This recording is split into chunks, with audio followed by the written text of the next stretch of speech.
Hey, 2nd through 4th grade leaders, this video is for November week 3, and we are still learning about cooperation this month, working together to do more than you can do alone. Our theme is jam session, kind of thinking as a band has to have multiple parts to work together, so do we. So the first week we learned about God wants us to work together, and we learned about building the tabernacle. Then we moved on and talked about a different story in Exodus where Joshua wins the battle over the Amalekites. And our bottom line was work together to help someone succeed. This week we are moving to the New Testament in the book of Luke, and the story is about Jesus healing a guy who was paralyzed, and this guy's friends were trying to get him to Jesus, and they couldn't get through the crowd, so they ended up cutting a hole in the ceiling and lowering this paralyzed friend through the top of the ceiling. And our bottom line is work together to help someone in need. And our memory verse for this month is 2 people are better than 1. They can help each other in everything they do. Ecclesiastes 4:9. So heading over to our leader guide for this week, just make sure that you're here at 8:30 and 10:30. And really that's so important to be here at those times, just so you can get together to pray with your team and also pray for your kids, and so that you're at your small group space by the time your kiddos start coming in.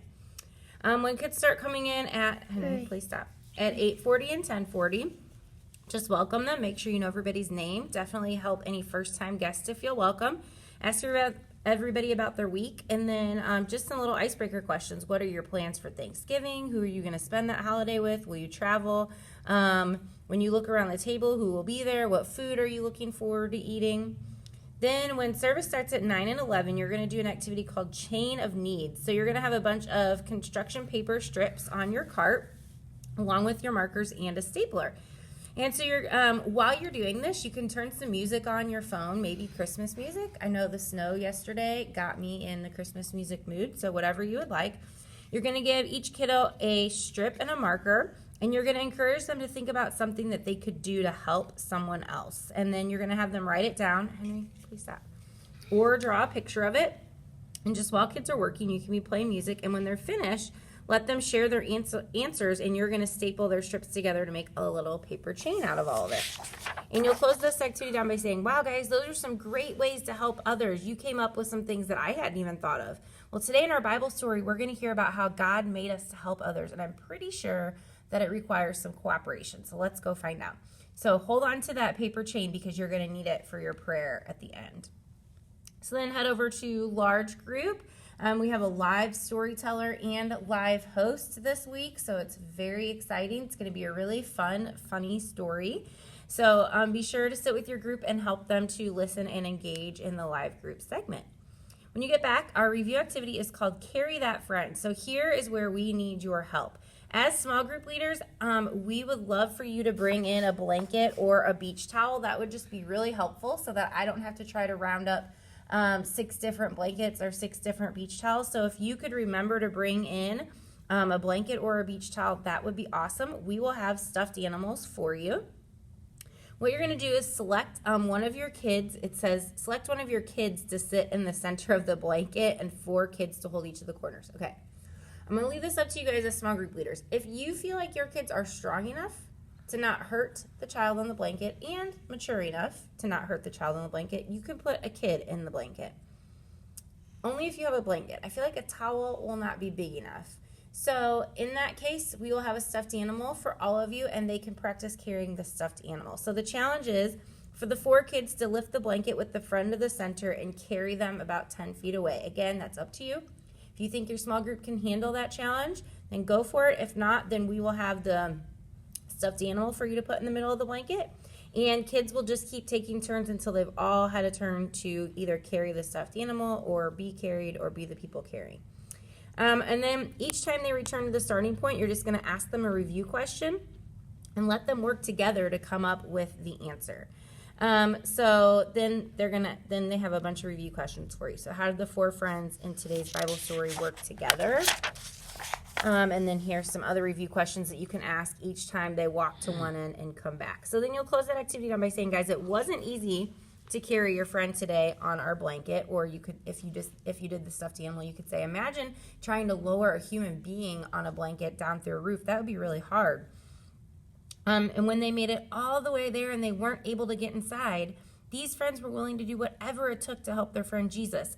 And what a huge example of 4 friends who were willing to work together to help someone in need. So then for your memory verse activity, you all have a ball that looks like this on your cart. So make sure that those don't get played with before this activity. Just set that rule up from the beginning. So you're going to look up and review this month's memory verse, Ecclesiastes 4:9, and then you're going to have the kids repeat the verse out loud together, and then you're going to encourage kids to lie on their back as close as possible to the wall with their feet above them leaning on the wall. So we're going to demonstrate this. Henry, come here. You're going to be my demonstration. Come here. Come over here. Sit right here. Hurry, hurry, hurry, hurry. Sit down. Okay, lay on your back. Turn around. Nope, turn around. Lay on your back. Turn around. Lay on your back. Lay on your back. There you go. Scoot your butt forward. Okay, so they're going to lay like this, only their butt can be actually touching the wall. And their feet will be up on the wall like that. And they're all going to lay as close as possible together. Okay, Henry, good job. That's a good demonstration. Okay, so they're going to be as close together as they can, so their feet should all be really close. And explain that you're going to start the ball on one end, and they're going to pass it down the row only using their feet as they say the words of the verse. So 1 word per kid. Here's the twist. The first kid in line is going to say the first word and then pass the ball down, and then they're going to jump up and go to the end of the line. And then the second kid will say the second word, and then they'll jump up and they'll go to the end of the line. So you're really going to have to find you might have to go out in the hallway. I don't know. There's not a whole lot of wall space in our areas to do that. So just try to make it work the best that you can, and they're going to each say 1 word from the verse as they pass the ball down. And then when you close that down, you are going to just say, so guys, this verse reminds us that 2 are better than what? Yeah, 1. You can do way more together than you could ever do on your own, and I know that it can be hard sometimes to cooperate, and you might be tempted to just say, oh, I'm just going to do it myself.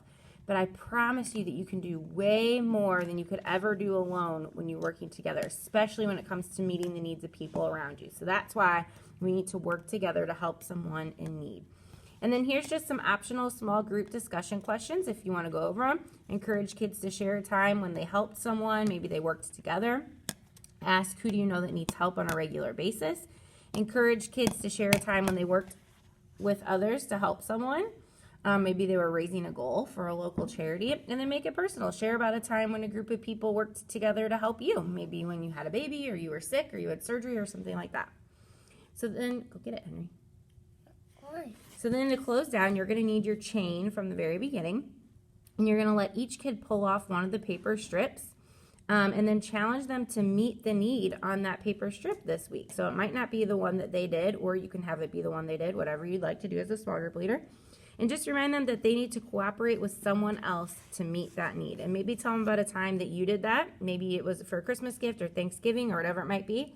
And then just pray that the kids in your group would show cooperation as they meet the needs of others this week with that little prayer. So as adults arrive, just encourage them to show their parents their paper strip with the need that's on there, and ask them if they will help their kids meet their need this week. So that's it, guys. Thank you so much for serving. I hope you all have an amazing Thanksgiving with your families. Thank you for being here this weekend before Thanksgiving, and just for always showing up and just being a light and an encouragement in our kids' lives here at Oak Ridge Kids. So thank you so much, and have a great week. We'll see you on Sunday.